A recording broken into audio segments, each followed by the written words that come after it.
ప్రియమైన దేవుని సంగమా, దేవుని పెట్టారా, మన తండ్రి అయిన యేసుక్రీస్తు నామములో మీ అందరికీ హృదయపూర్వక వందనములు తెలియజేస్తూ ఉన్నాను. మనము ఈ ఛానల్ ద్వారా ఎన్నో విషయాలు మనము నేర్చుకొని ఉన్నాము.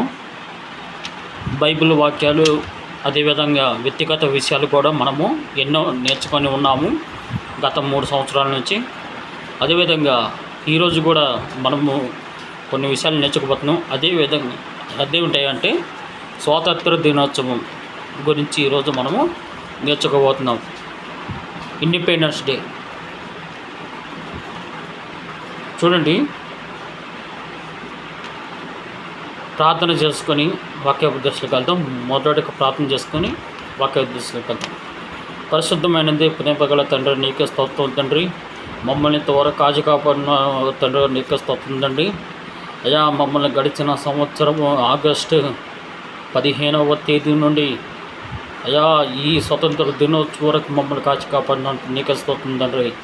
ఈ స్వతంత్ర దినోత్సవం మాకు దయచేసినందుకు నీకే స్తోత్రం తండ్రి. అయ్యా, ఈ స్వతంత్ర దినోత్సవం కోసం ఎంతమంది అయితే పోరాడారో, ప్రాణాలు కోల్పోయారో అయ్యా, బిడ్డలను మీరు దీవించండి. వాళ్ళ ఆత్మలు మీ సన్నిధిలో చేర్చుకోమని అడ్డబడుతుందా.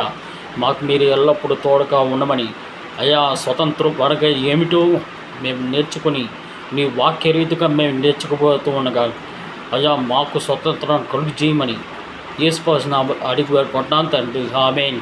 మంచిది. ఇప్పటివరకు మనము ప్రార్థన చేసుకుని ఉన్నాం. చిన్న ప్రార్థన అయినప్పటికీ మనలో పెద్ద మార్పు అనేది జరుగుతుందని మనం నమ్ముదాం. చూడండి, 80వ స్వతంత్ర దినోత్సవం ఇది. భారతదేశానికి 80వ స్వతంత్ర దినోత్సవం. మనకి స్వతంత్రము ఎలా వచ్చింది అంటే 1947 ఆగస్టు 15వ తారీఖు బ్రిటిష్ సామ్రాజ్యము మన నుంచి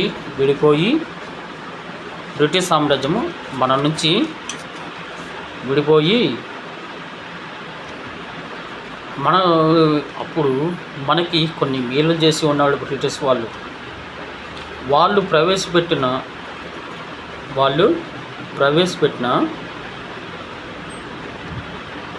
కొన్ని రైళ్లను మనకి వదిలేసి ఉన్నారు. ఆ రకంగా బ్రిటిష్ వాళ్ళు వెళ్ళిపోవటం వల్ల మనకి స్వతంత్రం అనేది వచ్చింది. చూడండి, గలతీ రాసిన పత్రిక 5వ అధ్యాయం 1వ వచనం మనం చూసినట్లయితే, కాబట్టి క్రీస్తు మనలను స్వతంత్రుడుగా చేసి ఉన్నాడు, మీరు స్థిరముగా నిలిచి మరల దాస్యమును కాడి కింద చిక్కుకొనకుడి. హల్లెలూయా.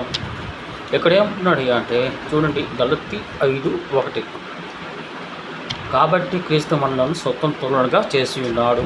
క్రీస్తు మనల్ని ఎలా చేసి ఉన్నాడు? స్వతంత్రులుగా చేసి ఉన్నారు. అనగా స్వేచ్ఛ కలిగిన మన నిర్ణయాలు మనమే తీసుకోగల శక్తిని, స్వతంత్రాన్ని దేవుడు మనం కలుగజేసి ఉన్నాడు. మనము స్థిరంగా నిలిచి దాస్యము కాడి కింద మళ్ళా బానిసలుగా బతకకుండా మనము జీవితాలు జీవించాలి. ఎందుకంటే బ్రిటిష్ కాలంలో మనమందరము ఏం చేసి ఉన్నాం? బ్రిటిష్ కాలంలో బ్రిటిష్ వాళ్ళ చేత పీడింపబడి బానిసలుగా ఉన్నాం.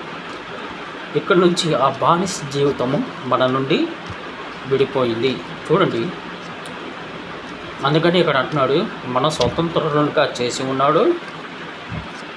ఆనాడు దేవుళ్ళందే సాధించగలము కాము. చూడండి, ఇంకో మాట చూడండి, కొరింథీ సంఘానికి రాస్తున్న 2వ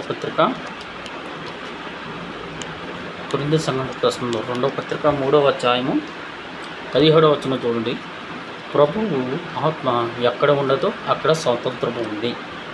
ఇక్కడ ఏమంటున్నాడు? ప్రభుత్వ ఆత్మ ఎక్కడైతే ఉందో అక్కడ స్వతంత్రం ఉంటుంది. చూడండి, మనిషి యొక్క జీవితము స్వతంత్రమైన సుఖ సంతోషాలతో వదిలేటట్టుగా ప్రభువు ఆత్మ ఎక్కడైతే ఉంటుందో అక్కడ మనకు స్వేచ్ఛ కలుగుతుంది.